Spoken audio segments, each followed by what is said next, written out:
Halo, nama saya Muhammad Jonathan Chandra. Mari kita bahas tentang pemeriksaan hematologi. Yap. Jadi yang pertama-tama, apa sih itu arti dari hematologi? Jadi teman-teman, hematologi itu berasal dari bahasa Yunani, yaitu haima yang berarti darah, dan tologi yang berasal dari kata Yunani juga, dari kata logos yang berarti ilmu. Jadi simpelnya, hematologi adalah ilmu tentang darah. Oke, lanjut ya. Apa itu pemeriksaan hematologi? Jadi, pemeriksaan hematologi adalah pemeriksaan laboratorium menggunakan darah yang bertujuan untuk mengetahui jumlah sel darah, kualitas sel darah, dan morfologi sel darah. Tujuan pemeriksaan hematologi meliputi membantu diagnosis penyakit, menentukan terapi, monitoring kondisi pasien, dan mengetahui kelainan darah. Nah, tahap pemeriksaan hematologi. Jadi masing-masing tahap pemeriksaan ini memiliki tahapan penting dalam sistem pemeriksaan hematologi.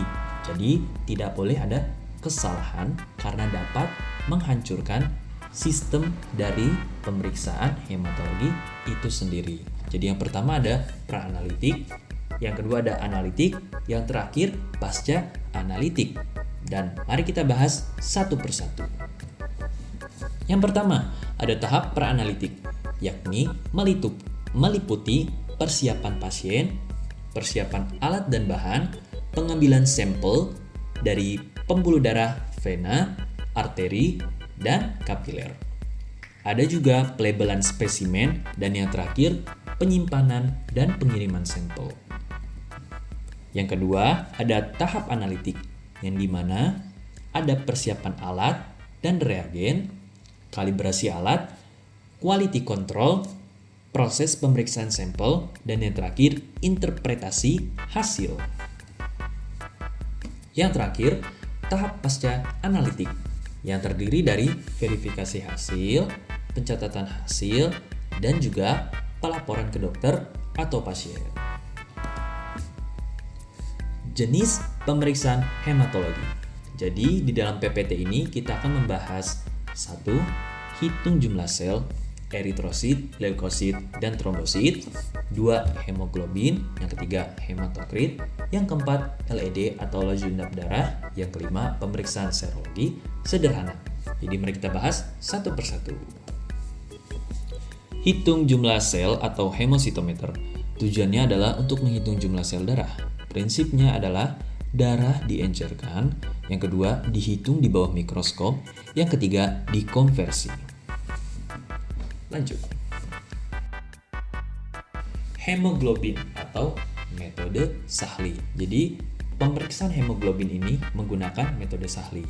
Tujuannya adalah untuk mengetahui kadar Hb atau hemoglobin itu sendiri. Prinsipnya adalah Hb plus HCl menjadi asam hematin, dan yang kedua warna dibandingkan dengan standar. Oke, sekarang ada pemeriksaan hematokrit. Tujuannya adalah untuk mengetahui persen volume eritrosit, sedangkan prinsipnya adalah darah disentrifugasi. Yang kedua, eritrosit terpisah dari plasma. Yang ketiga, dibaca sebagai persentase. Oke, ada laju endap darah menggunakan tabung Westergren. Tujuannya adalah untuk mendeteksi peradangan, sedangkan prinsipnya adalah darah didiamkan dan diukur penurunan eritrositnya. Oke, selanjutnya ada pemeriksaan hemositometer, yakni menghitung leukosit dan eritrosit menggunakan kamar hitung atau bilik hitung. Prinsipnya adalah menghitung sel dalam volume tertentu dan hasilnya dikonversi ke konsentrasi. Selanjutnya ada ruang hitung atau bilik hitung itu sendiri, yang terdiri dari leukosit atau kodak sudut yang berada di pojokan bilik hitung, terus juga ada eritrosit yang berada di tengah-tengah, dan yang ketiga menggunakan mikroskop pembesaran 10 kali sampai 40 kali. Oke.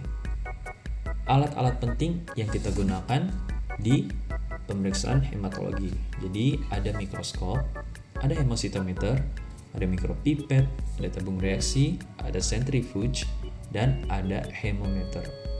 Ini adalah alat-alat yang sudah kita gunakan pada pemeriksaan-pemeriksaan yang sudah kita bahas sebelumnya.